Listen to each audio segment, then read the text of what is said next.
Good evening, everyone. I hope you're all well. Welcome to the Wednesday evening prayer gathering.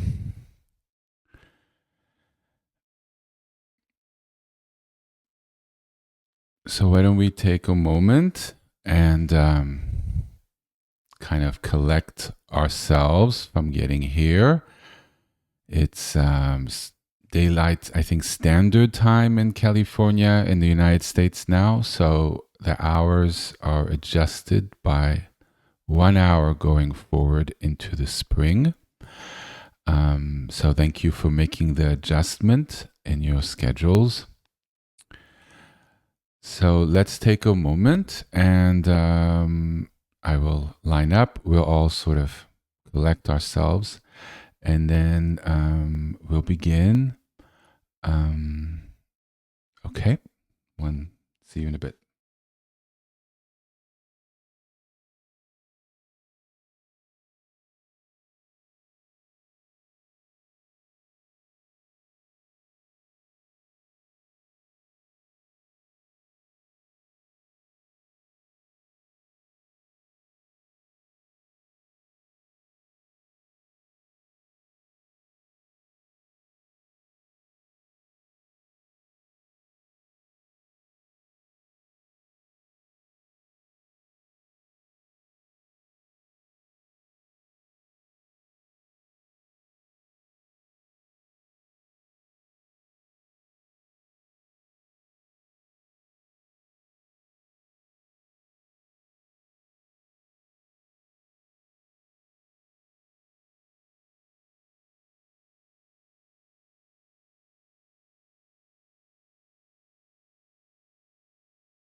Okay.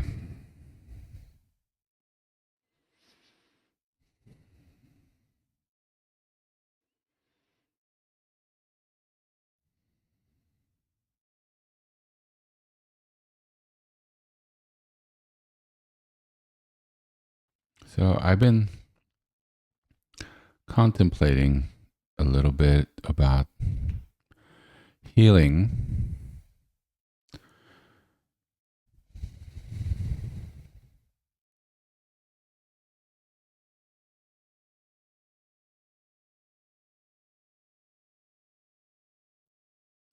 I wasn't quite finding the right words. So I'm trusting, like in the good old days, that it will come up on the spot.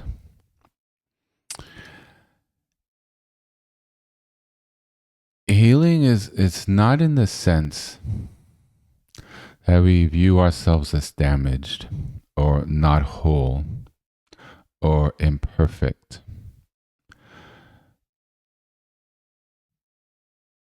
I don't want us to have a negative mindset of ourselves. That's not helpful.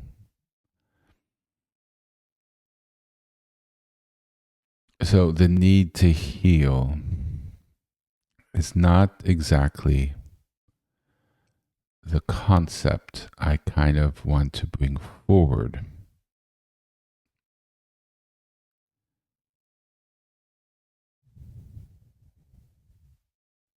It's more of a return.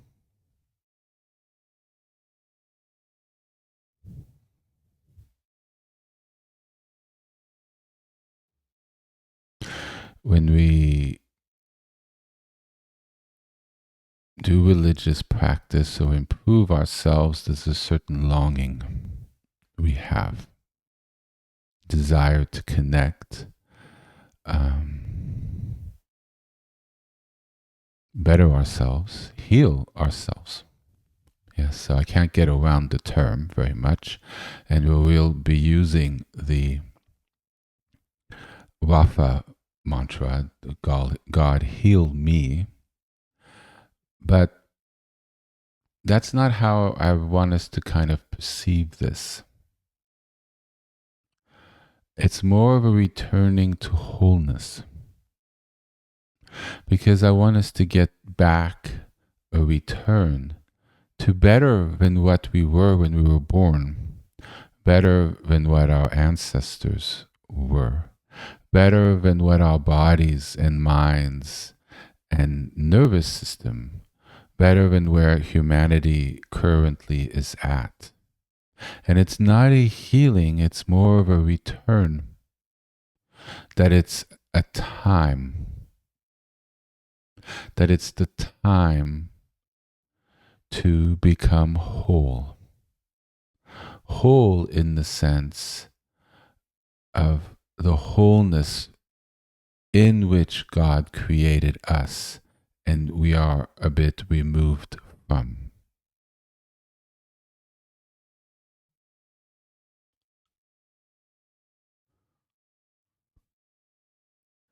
That's where the greatest growth is at.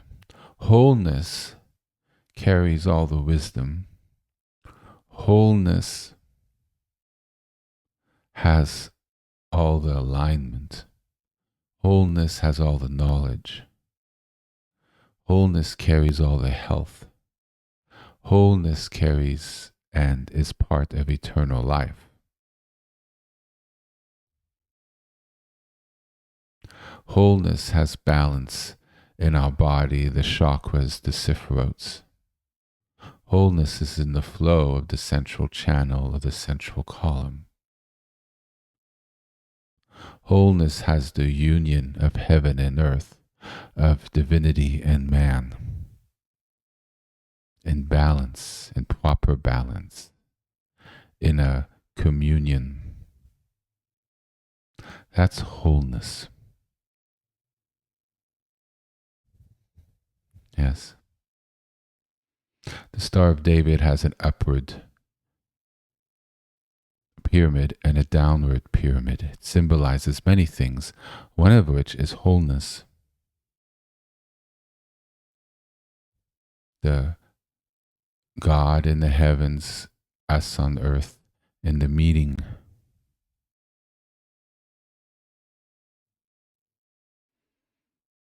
The exchange, the union of duality, man, woman, heaven, earth. A sort of reunification, a connection, the balancing of the sephirots. That's wholeness, that's healing.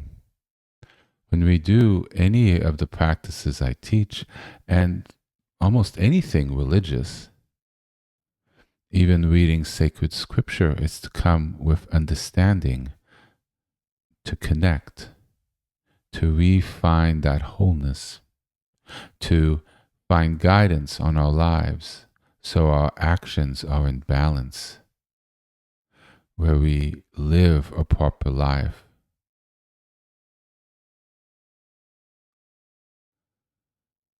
And so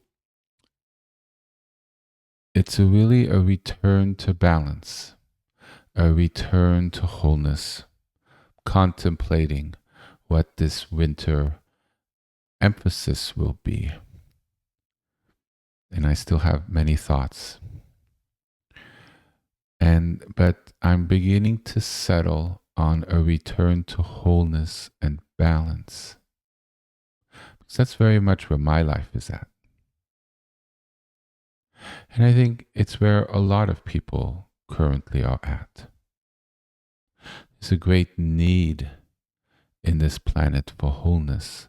And we're going to focus on ourselves, our wholeness, our healing, for lack of a better word, our reconnection, focusing on our minds, souls, bodies, our energies. And so tonight,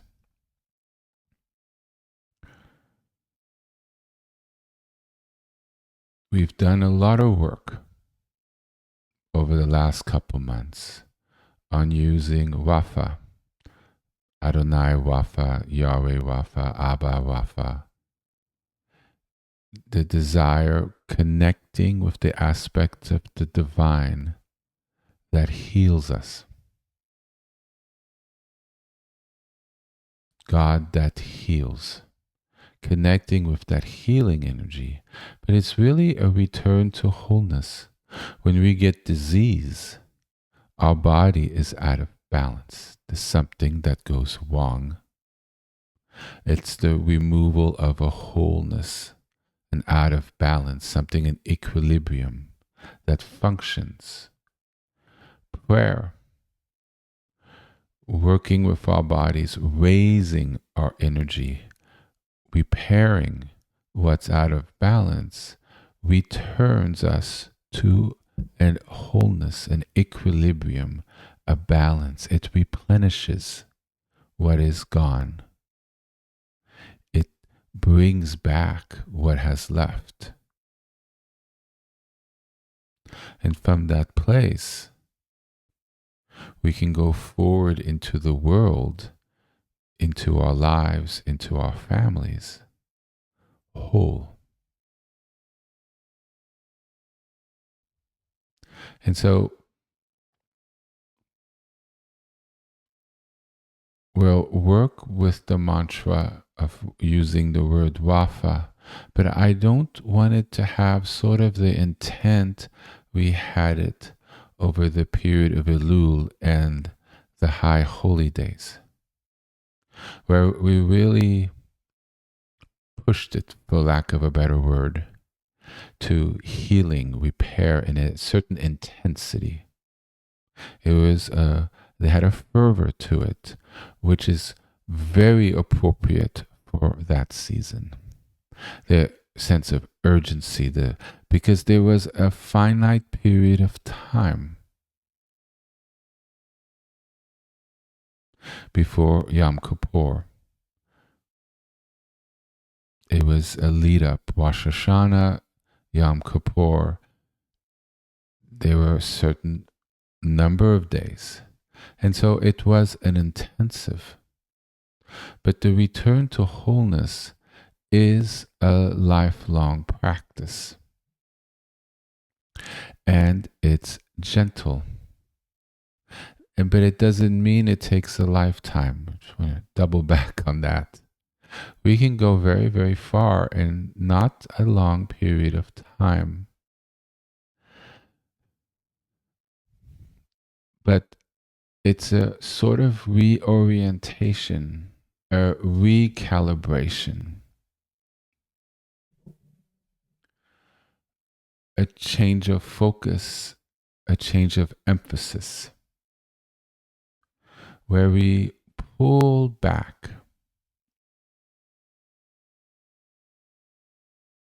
from the speed of summer.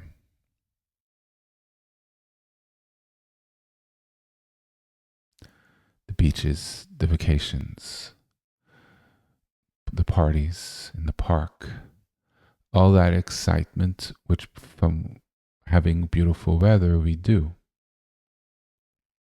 especially in colder parts of the world. It really shuts down during winter. I lived in the East Coast for many years, and let me tell you, winter comes, a lot of things of life really cease, sort of stop. And people stay in their apartments. You want to go out to a club or to dinner, the heavy coat with sweaters, and you go outside and the windshield hits your face. It's a thing. You're not wandering down the park. You are scurrying into the subway or into your car. It's not, it's a time where you go inward because the outward is not as available. There's less distraction, which makes it a very powerful time to practice. Hence why I do these sort of more meditative practices where I teach more meditative skills. And this year, it'll be meditating with the body, working with one's body on how to relax, and with the chakras and alignment. Because as I've been sort of leading on over the last couple months and giving teaching here, here, and here, I think people have now come to an understanding that it's essential and hopefully that it's real. But we'll get into that in the next couple of weeks. But it's now that things are quieter, because now outside, there's no kids. There's no college students laughing. It's very still. It's cold. At least, what Californians call cold, which is really not that cold. But for here, it is cold. And so it's a time for that turning inwards to wholeness. And it doesn't have that feverish pitch of a timeline because we have months. A retooling, a recalibration, a healing needs a gentle container because what put us there was things that threw us off, or threw off our ancestors, or threw off our world, threw us off. Whatever it is, the causes really do not matter at all. The past, whatever. Not helpful. Well, sometimes you have to deal with it, and I've spoken enough about how to go about that. But what we're concerned with is today, going into tomorrow, and with the cultivation of energies through the recitation of divine names, we are bringing forth a divine healing energy. It heals. It's a different way of going about it. We don't need to talk it through talk therapy. It's not medication. It's not yogas.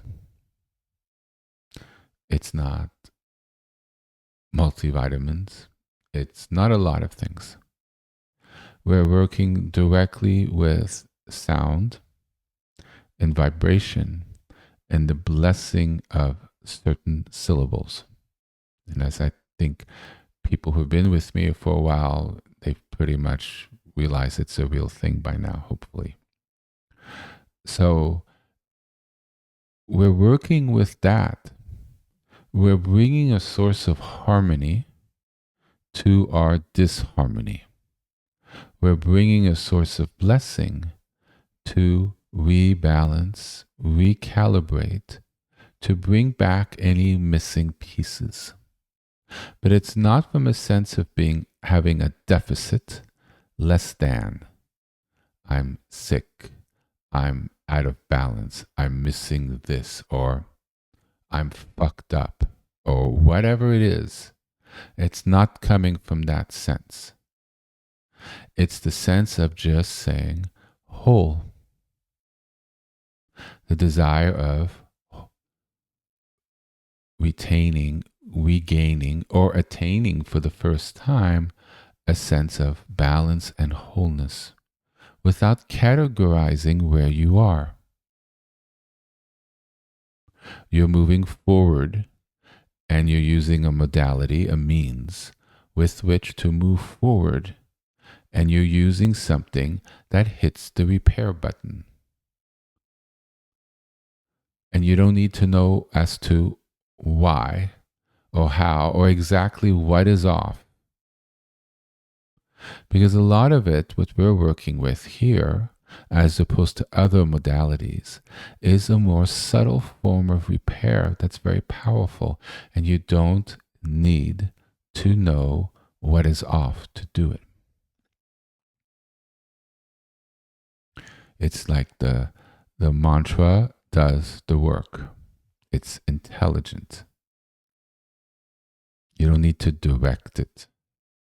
You merely sit in a space where you recite it gently, and you feel the energy which you're able to cultivate, and you relax and rest in it.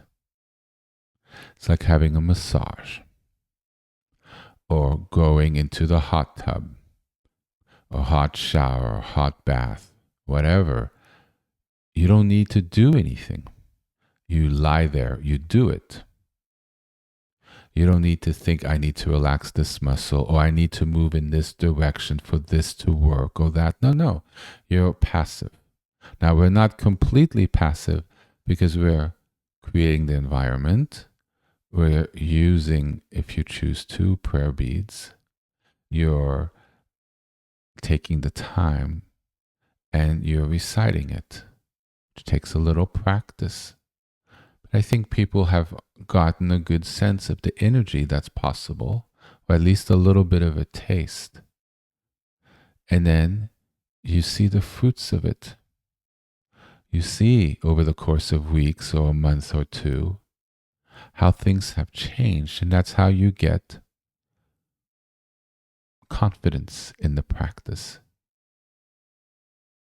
And you are able to see, wow, this is where I was. This is where I'm now. I didn't know I could think this way. I didn't know that my body is better. I look better.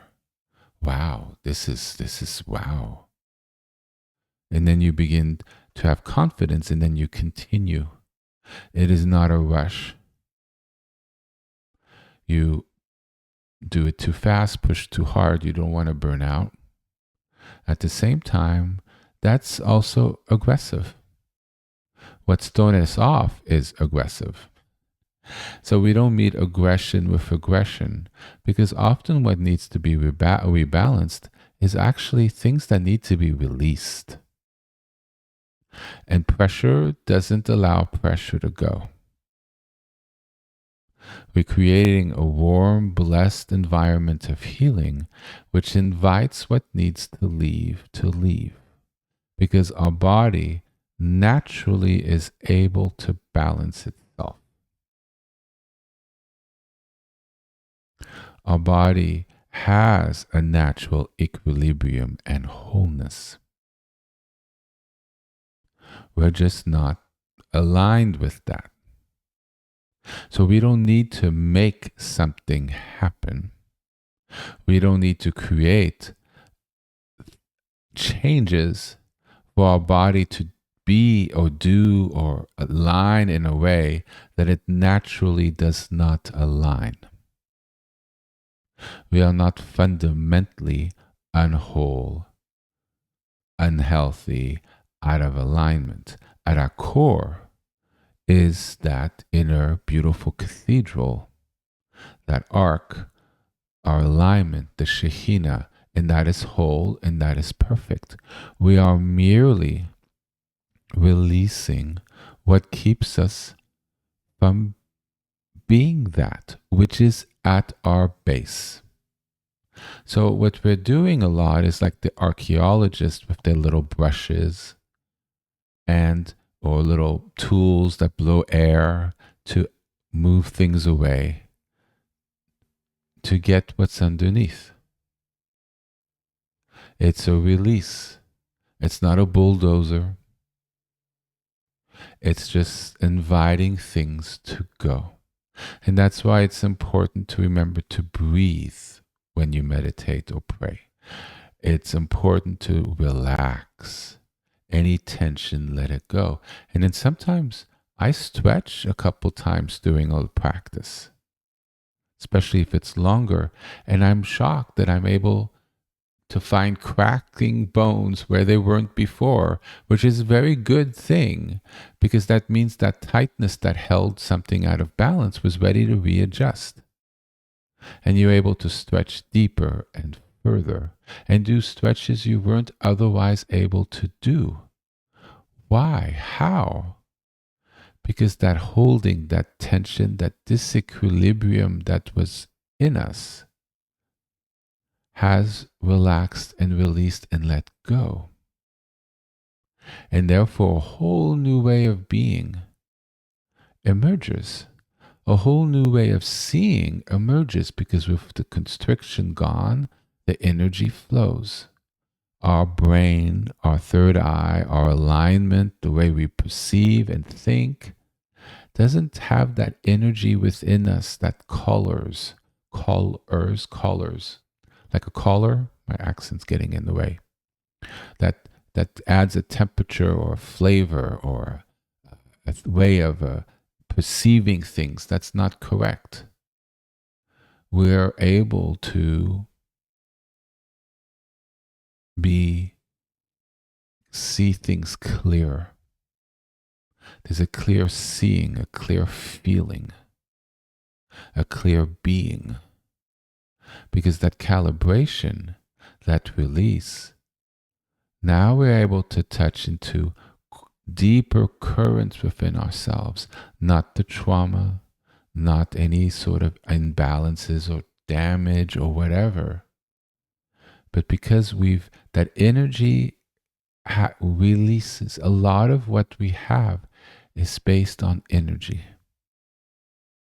We are very energetic beings and we hold a lot. Like people say, I'm holding a lot. They might be thinking of, I don't know, emotions, the past. They feel the tense in their body. Well, all of it's really energy. Energy gives rise to thoughts. Thoughts give rise to actions. Energy gives rise on how we see something.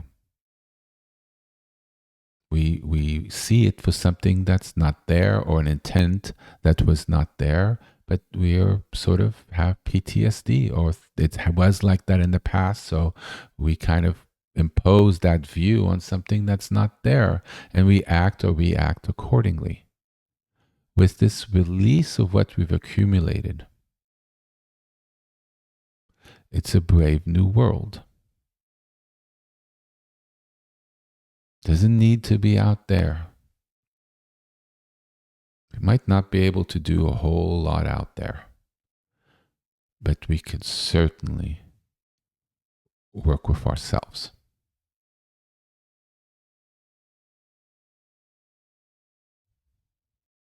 And so this is, I guess, the invitation for this year. With the cold, let's turn inwards. See if you wish to make this part of what you wish to do this. I guess it's fall, winter, and early spring. To make that time when you're deciding what to do, what books to read, or whatever one does for you for doing the winter months. And so tonight, we're going to use the mantra Rafa. It's gentle. Look, I love the power ones. Let me, I'm just tell you, I go for the most powerful ones. I always have. It's just, it's me. I love it. I am able to handle it, and it's great. This one's also very powerful, but it has a certain gentleness to it. It doesn't hit you over the head. It's not sharp.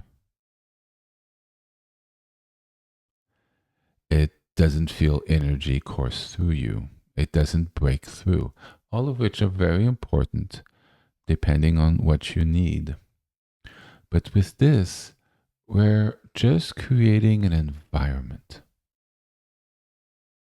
It's like we're putting our body in an energetic stew of blessed frequencies and names and prayer and devotion and desire to return in a way to our perfection, closer to God, because wholeness is naturally closer to God, naturally closer to a more perfected aspects of ourselves as we let go what is not. And so it's sort of entering into a bath of energy where our bodies, like in a bath, our bodies warm up and naturally our muscles relax. The tension leaves, right?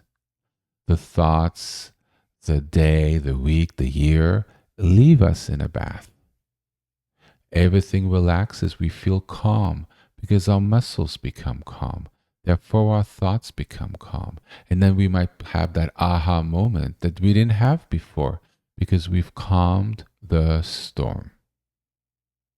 And whether we realize it or not, we all have an aspect of a storm within us, because anything that's not whole, it sort of bounces things around out of equilibrium, not in the way they should, and it creates a certain static. And the more we have, the denser it is, the more active it is. And then, like people sometimes say, I don't recognize myself anymore. Sad, but it happens to all of us because we've lost that sense of grounding to truer aspects of ourselves. And so the question is, do we wish to return?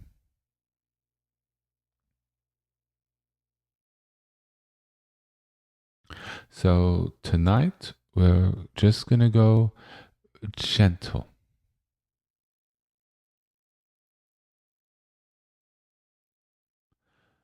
There's several months ahead of us. Gentle. Gentle walks in nature, nice baths. A little cardio, a little stretching. Creating that environment where great change can occur.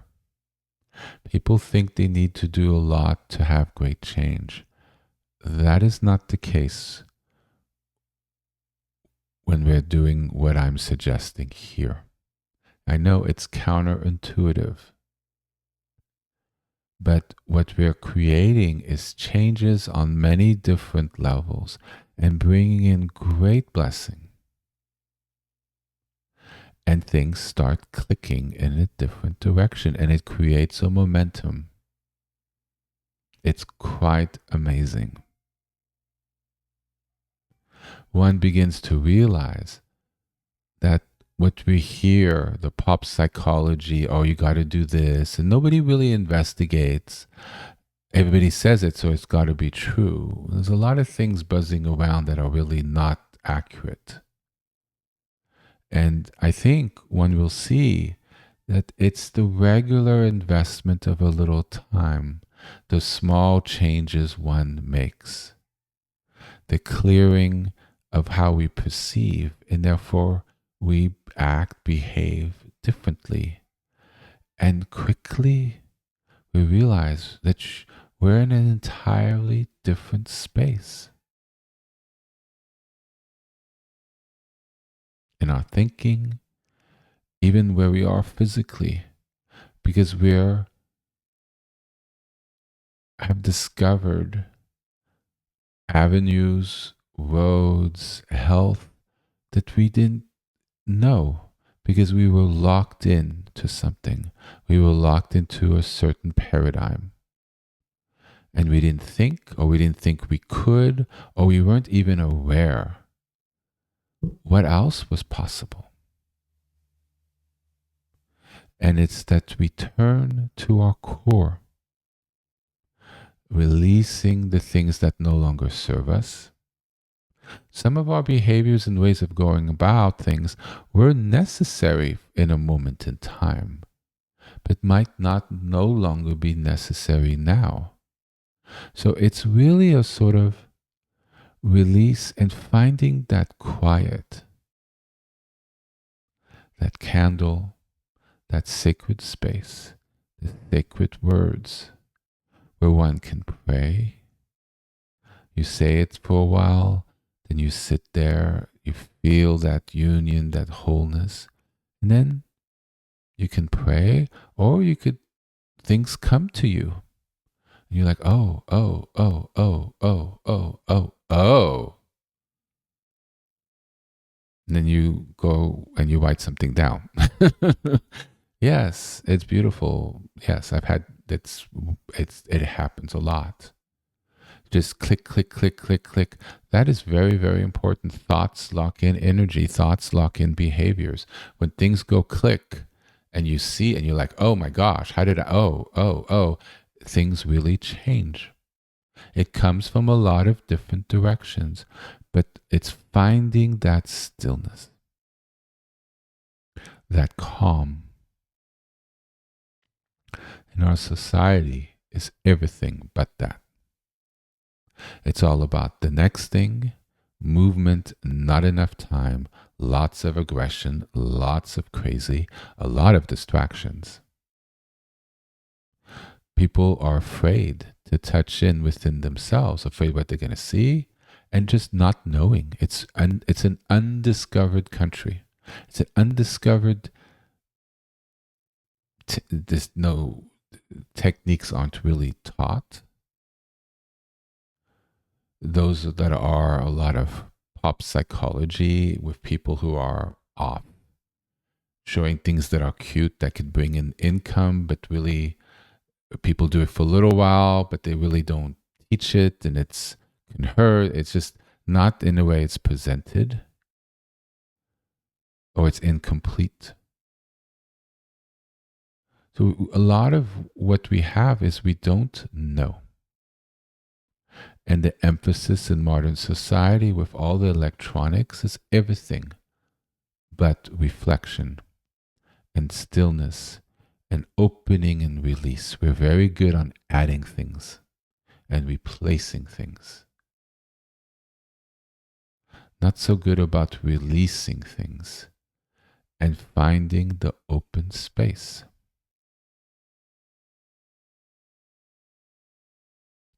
In that open space is great blessing. In that open space could be a whole new universe while you're here, and a complete rebirth, renaissance, a return to wholeness, a return to alignment and communion with God, or a deepening of it, which, just like the moving river of the Shekhinah, it moves you along. And things become much easier, much more effortless as you continue on that journey.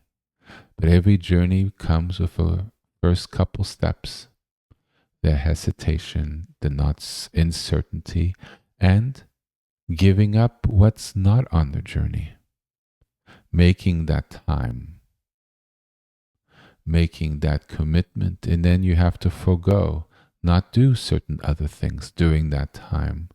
Or you start changing the way you are, the way you behave, the way you act.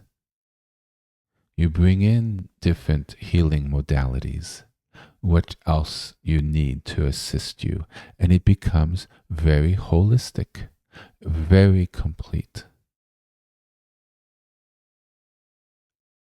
And then in a period of time, you might look in the mirror and you're like, wow, I don't recognize myself in a good way, because you are now the amazing person, healthier, better mindset, more in control in a way of one's life, because one is more clear and more behind the seat, and you are becoming everything that you were hoping to become, and you've healed so much. And it's not necessarily things in the world like a better job or a house or whatever, but inside you, which could also manifest in other things. But you realize, oh my God, I've changed, I'm flourishing. And from a spiritual and meditative and yogic and many things point of view, that change happens when we work on ourselves by working within ourselves and what composes. It's not so much outside.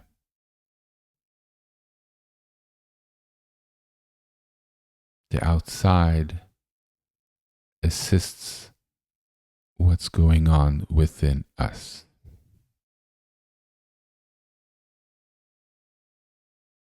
Yes?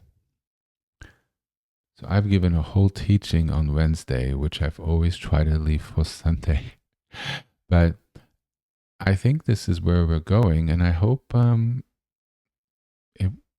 you guys like it, because I do this for you, and I think, and I have the benefit because I really needed this winter too. But I think from what I see, there's a great need for this, and I hope you're all excited, because it's going to be really, I'm going to make it fun, and you're going to learn a lot. And I'll get to teach things that I've been wanting to teach for a long time, and it wasn't quite the right time. And now I think it is. So for this evening, why don't you, if you haven't done so, light your candle and raise your incense. And so we're just going to go nice and easy, whatever speed you wish to go at. And if you don't wish to do mantras, you do what you would like. But we're going to do the mantra of Rafa. And in the winter, we might use other ones. I'm going to look into other names we can add, and I need to contemplate and pray on that and see what's possible. But Rafa is a very holy one, and I've discussed it a lot in the fall. So you could look at the recordings, which are now up, most of them, and no, not quite the holy season. That's the last little batch. So, but they're all in the live teaching. So, so why don't we get ready?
So for those who are relatively new,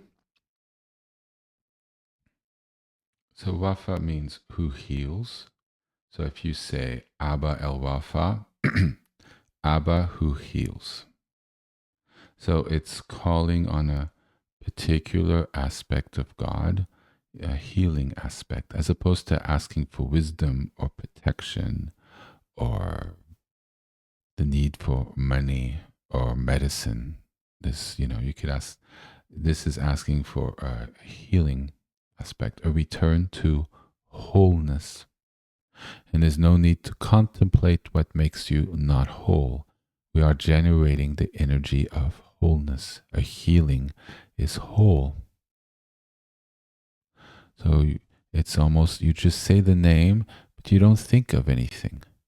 You just say the name. I'm telling you what it means, but it's important to know. But that's not what you're reciting in your mind. You're saying, so I use the name Yahweh, Yahweh Rafa, Yahweh Rafa, Yahweh Rafa. I'm not telling myself, Yahweh who heals, Yahweh who heals, Yahweh who heals. No, no, no. It's the sound. And if it's your native language, Hebrew, it might be a little different for you. But for us, Rafa, you're not doing the intent of the meaning. It's not a summoning of the meaning. It's Rafa, the sound, Rafa. It naturally carries the meaning. We don't want to be in our minds. We're not sending pleas out there. It's not a prayer in that sense. This is using sound and frequency and the blessing that word holds based in ancient scripture and tradition over thousands of years. It's a stream, like an airplane. We're getting on a certain airplane in a way, and the journey is set, like a train, better put. The rails are there, the train is there, and people have ridden it for a long time. And it has it. We just need to get into it and sit down. The heat's in a certain way, the direction's in a certain way. We just do it. That's the beauty of these recitations. We're not inventing anything new here. And it's a path, and we just need to do it. And so at the first part of the list here, make sure it's up on the screen. Okay, yes. It's available on the website on wisdomoftheshalom.com. There's a place where you can do downloads, and this is in this 3-4 pages of different things is available. And so you have the principal names of God on the first portion, and then you just add Rafa. So if you look at the bottom of the second section, Yahweh Rafa El Shaddai. That's a very, very powerful one. And if you would like to use another name at the end, like this one is, so this one has 2 names of God, Yahweh Rafa El Shaddai. So Yahweh and El Shaddai are 2 names of God. And sometimes that has a frequency that feels right. Or you switch in and out different names. Abba, Rafa, Emmanuel. Abba, Rafa, Elohim. That one feels a little odd. But you see what I'm saying? You find the one that works. Now, there's certain ones that really work. And I think there's certain combinations that's just not going to work. From a rhythmic point of view, a pattern, it's just the frequencies of the 2 names with Rafa in the middle just do not work. But you feel it in your body. And you're able to sort of test different combinations. A lot of these here are ones that I came up with through my own practice. Some are traditional, and some are ones I'm like, oh, this works, I'm going to share that. And I've been writing some of these down for years. Some of these I've came up with 4 or 5 years ago, and I wrote them down. I said, in case I ever share and teach people, I will have these names, and I maybe just practice them for a week or 2, several weeks or a couple months, and haven't returned to them. But they're offered as possibilities. And so you make your practice as to what you feel. The different frequencies in these names, but you're going to say it gently. And it's not necessarily, oh, this name is this, or this is this, and it's too intense with this name. If it is, fine. But sometimes you do need that intensity, but you're relaxing in the intensity. It just feels very effective. You get up and you're like, oh my God, I feel like a new man. Like, oh my God, I was holding all that. Wow, 20 minutes. Oh my gosh, I need to do this more often. Oh, I love these names. Where has it been my entire life? Oh, that's the one. And you're like, oh my gosh, where has this been my entire life?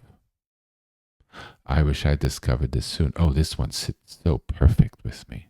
You see that thinking, then you know you found the one, the combinations that work. There's a little exploration. At the beginning, especially, you might need a two-name combination. Elohim, Rafa might not work necessarily. You might need Elohim, Rafa, El Shaddai.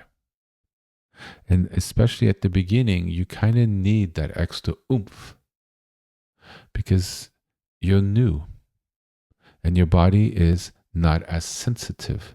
And you do need a little more to have that movement. Or even if you've been doing it for a long time, that's just what sits well for you.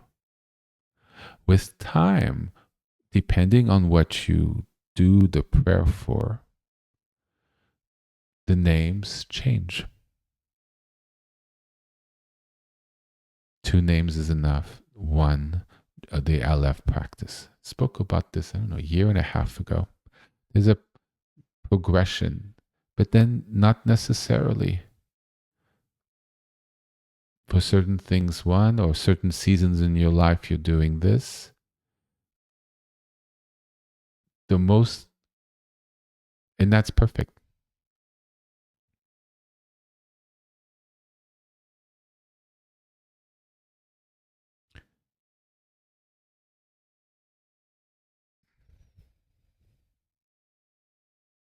I'm hesitating on whether I should go a little further with this.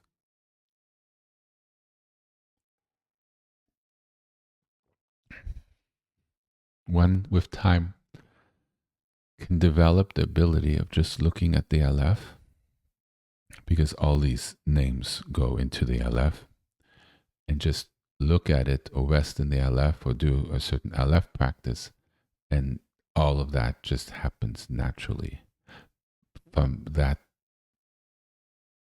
resonance that you're able to have with the essence of what God is. But that takes time, and it takes a certain alignment of your energies and healing and wholeness and practice. That's sort of the fruition practice, the when it all lines up and it's all really clicked, you're able to do that. But that's further down the road. But people can do it early if they have the capacity. But there's sometimes a progression with more names, a couple names, one name, and then the Aleph, which embodies everything. There's also an understanding that comes with that, a way of perceiving. And at the beginning, there's too much going on, the understanding's not there. The understanding comes the alignment, or with the alignment comes the understanding. There's a whole path, and there's a progress, and a lot of things become more available, which really seem out there and sort of, whoa, this is out there. Then you realize it's not. We're bringing it all in to become fully 100% and whole.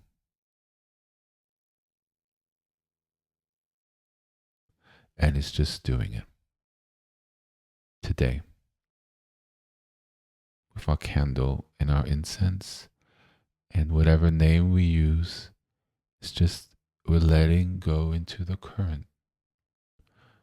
We're moving into the beautiful little stream, that little safe river, We put in our little rafts, right, the little inner tubes, and we just have our little drink and we float down the river and we trust it. It carries us. And we don't need to paddle a lot. We just say the name and we allow it to do whatever it does. And I think we'll enter a very calm, prayerful, beautiful space. And the healing naturally happens. Wholeness returns. So, as we always do, we will start with the Shema.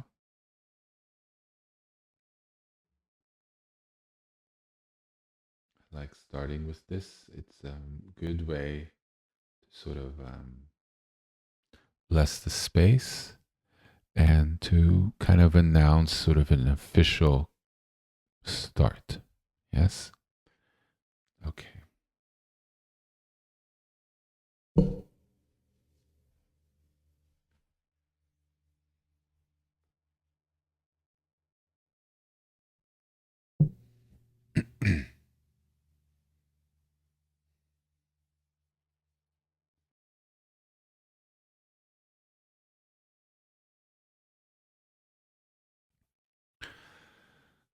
So this also has sounds and tones and syllables, which has been said for millennia. It creates great blessing. It derives from certain portions of the Torah. So I encourage you to say it out loud because it itself is a mantra. Because the words carry blessing and the sounds of the words are blessed. And these create tones and vibrations in our bodies which help rebalance us, as well as being an affirmation of faith, which is important, which aligns our energies in the proper way with the proper intent, and also is find a beautiful thing to say. And if you're just religious and not, if you're just spiritual and you're here to heal and become the best version of yourself, that's fine. Just say it, or if you don't feel called to, it's available to you, and just see it as a blessing from from a faith, which carries a blessing of healing. And it's available for you to say, even if you don't have that particular,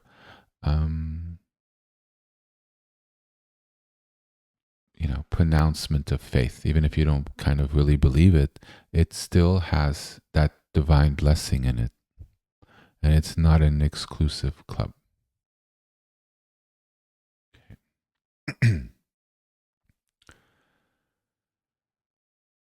Shema Yisrael,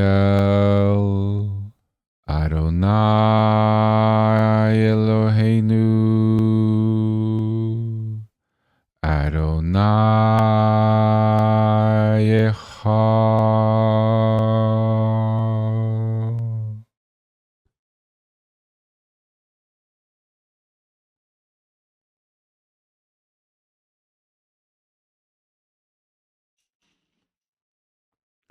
Yahweh Rafa, Yahweh Rafa, Yahweh Rafa, Yahweh.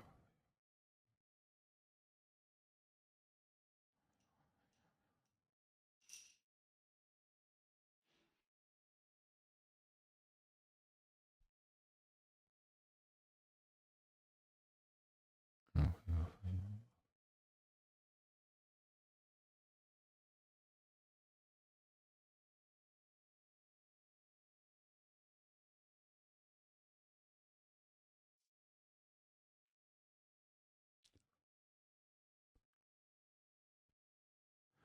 Now I'm going to slow down. I kind of said it faster for all of us because of the space, sort of purify the space, but it's really, we're going to go a little gentle because the slowness has blessing. So it's Yahweh Rafa, Yahweh Rafa. And use the name you feel called to use.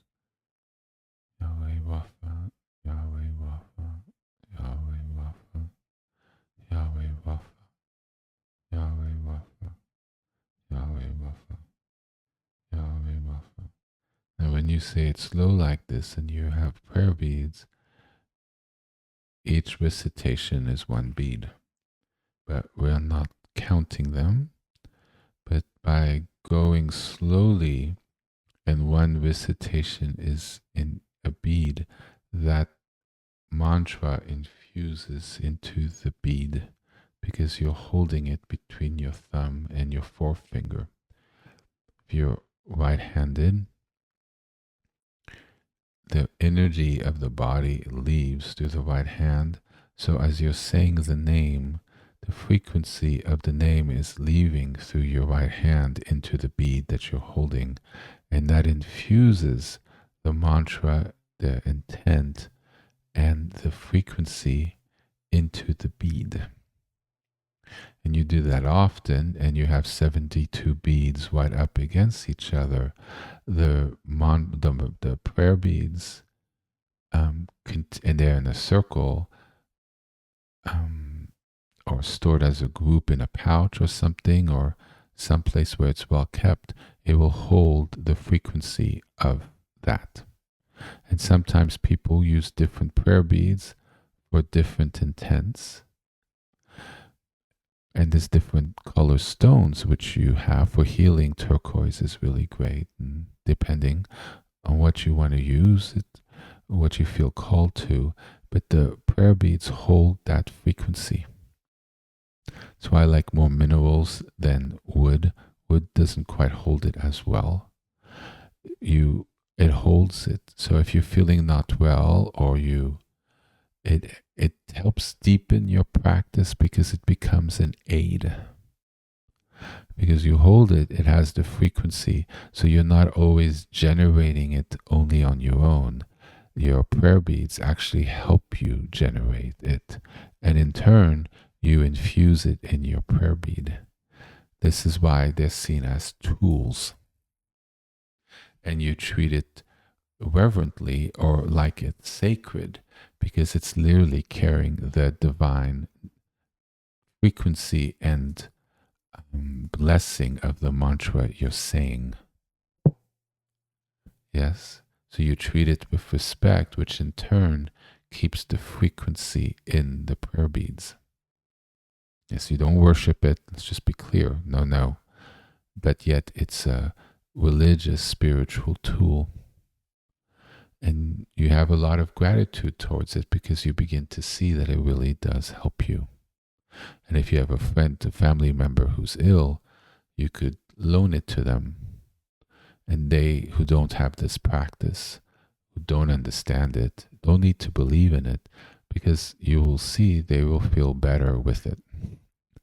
Because it carries that frequency, should you wish to share it. But it shows that it's inherent in it through our practice.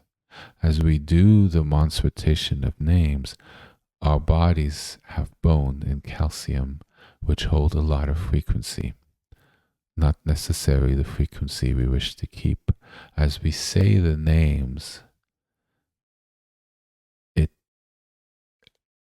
the bone is no longer radiating whatever frequency and trauma and everything we're holding, that distortion, that imbalance, that unwholeness. It's being changed by the frequency and the blessing of the name, which alters what the bones are emanating within us, heals that, and it begins to emanate the frequencies of the name we're using. So in a way, the prayer beads hold it outside of our body, and our bones begin to sing a new song. And when we're out in the world, that is carried with us as well. People who use a lot of prayer beads and feel close to it and they feel it helps them, some people wear it around their neck as a necklace. often under their shirt or above their shirt. If they're a man, it tends to be under the shirt, or they wrap it around their arms, their hands, as people have seen go about. And that helps with that energy. You carry it with you. So that healing practice, your devotion, what you're in trying to do, and the practice becomes carried with you. During periods of intensive practice, I used to sleep with my prayer bead in my hand, and I used to have it under my shirt and around my hand, depending on what I wanted or what I was doing. The practices become lived. And it also reminds you of where you have your focus as you go about your day. And there's a certain protection you feel, the divine protection, because it's in your body, it's in your frequency, and people interact with you. So you have a source of blessing, becomes a sort of like a talisman that you carry with you. And it does affect the space you're in. You will find things will present itself differently as you do your practice. And that's the blessing. And your ability to interact with different spaces change. You become more capable. You develop the understanding of the things I'm describing now, which could feel or you think is really, really, really out there and really a little cuckoo. It's really not. It's very, very, very ancient, very, very old, and it's tried and true, and it's real, just not spoken about it in that way. Oh, those people who do tend to look a little cuckoo and probably maybe are, or it feels very 70s and hippies. Well, the hippies went out east, learned a lot of things, not all that well, and brought in a lot of different ideas, and it doesn't hold together, very well. But it was the beginning of an infusion into Western society, which is now 50 years later in a very different place and now more balanced. But it's not new, it's very old, and it works. But it requires a little faith to try it out. Yeah, so I'm sorry, I didn't mean to hop into our practice, but I think that is helpful. So we're going to recommence. Maybe stretch out a little bit because I've lost feeling in my legs. If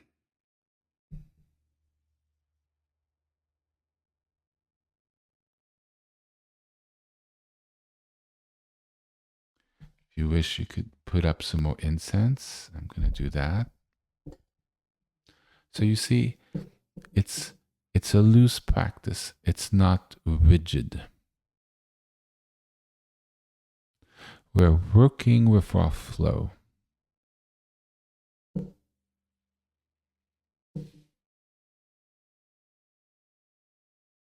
Yes, when you swim, there's currents, waves, you get pulled to the left and to the right.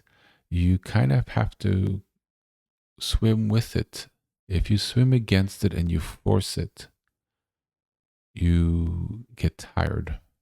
So you learn to go with it and keep your eye on where you're headed and make those adjustments with the wave, not against it. So your practice should be gentle in that way. If you feel to take 5 minutes break, take a little tea or coffee, that's fine. If it's so annoying you that you're wondering if you got that text from that hot guy and hot girl that you really want to have a date with the next day, and you can't focus because of it, well, then take a quick look so you can get back to it, right? It's working with it. This is not meant to be rigid or oppressive. If you feel you need to lie down and just curl up in front of your prayer space as you say the name when you're on your side, a little blanket over you, that's a very, very beautiful thing. There's no right way to do it. It's what helps you be in that cocoon and the flow of blessing. If it's better in the morning or in the evening or both, a little bit as you're falling asleep, a little bit at lunch, whatever it is, you want to tap into a current and be able to feel it the whole day. That you're going about your day and you're feeling that flow being with you in your day. It takes a while. So we start with little periods here and there. A couple minutes stolen here, a couple minutes over here, and a little practice there, where allowing to work with it in the way this energy is all part of the Shekhinah, the divine flow of divine energy to us. And we're learning to connect and realize the river is always with us 24/7, is always flowing. Are we going through our life with the river carrying us as we make our decisions and we feel the river gentle guidance and we're in the flow? Remember people saying, I'm in the flow? Well, it's a real thing. You just have to be careful that you're in the right flow and not the wrong flow, right? And so we're learning to enter into that balance and wholeness so the sephirots are in alignment or more in alignment, where the chakras are more balanced. So the flow ends up being the real flow, the one that's aligned, helpful, and leads you to greater alignment. You see? And so by doing this, we enter into a greater union of what's true, what's, for lack of a better word, real, the real reality in things. Balance of mind, soul, body, which has greater wisdom and a sense of power to better affect ourselves, our world. An ability to do these mantras, and it has a certain level of oomph and power. Believe me, if I really said one, you would really feel it. And that's practice. And I think people do feel it when I say it. And that's practice. And you use it properly, and it helps with change. Yeah? That's so beautiful. Thank you. So we're gonna let's let some incense. I'm all excited now. And we'll go. We'll do this.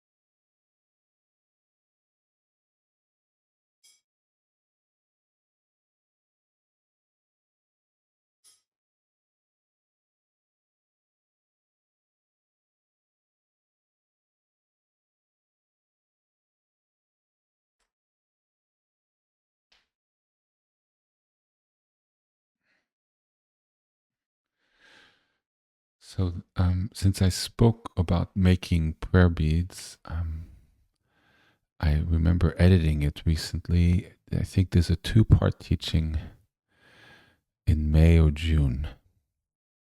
Everything is in the video section of YouTube, and I try to have a description of everything. And I think I've done a really good job with that. And the title as well.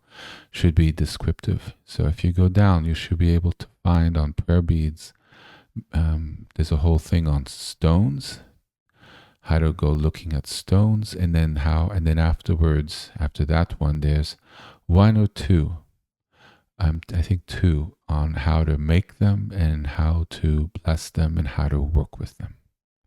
I think I gave a quick summary now, but it's quite complete. Okay, let's start.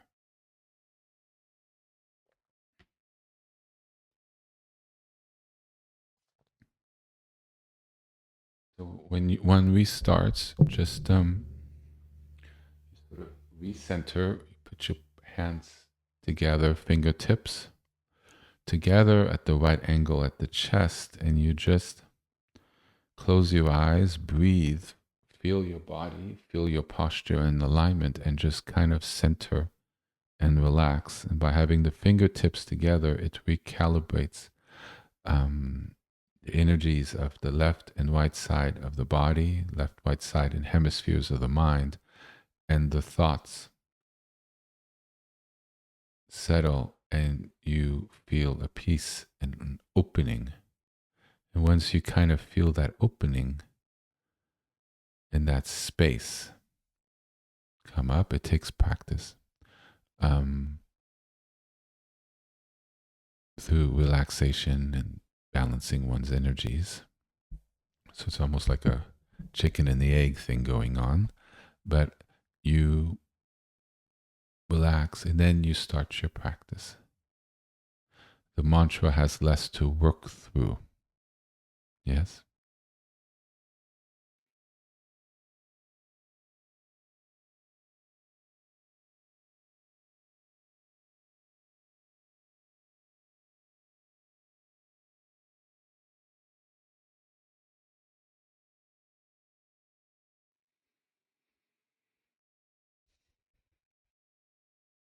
Breathe, let go, relax.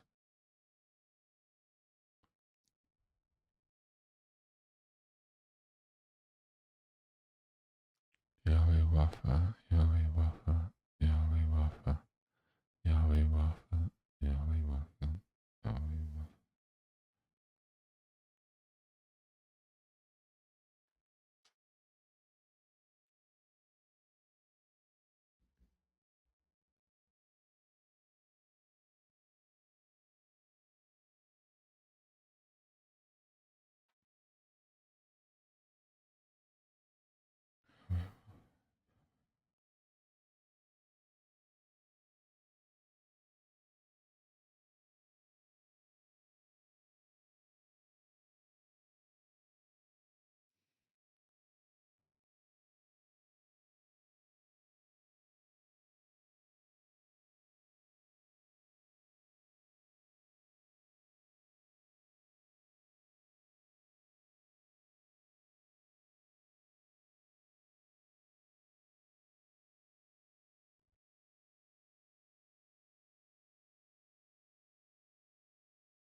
You can speed up now if you wish to.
So take a few minutes and look at your prayer space in your shrine. If you haven't already done it, and slow off the mantra recitation and connect with yourself.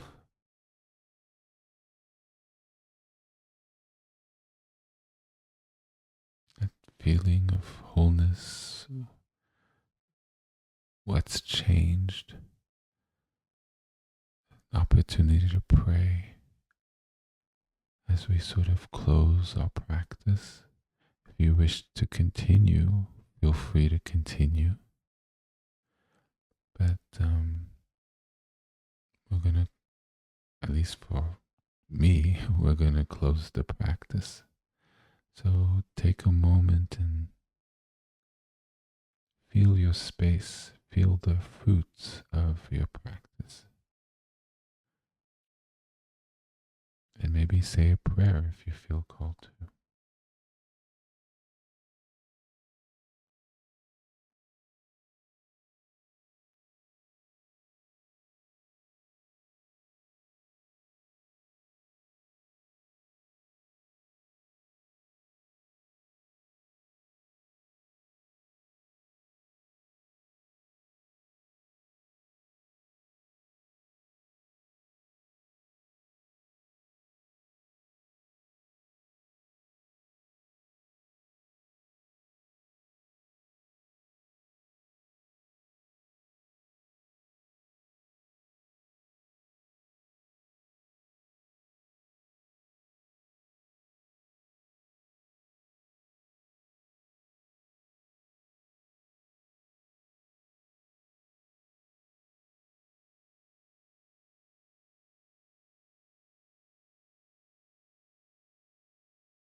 Amen.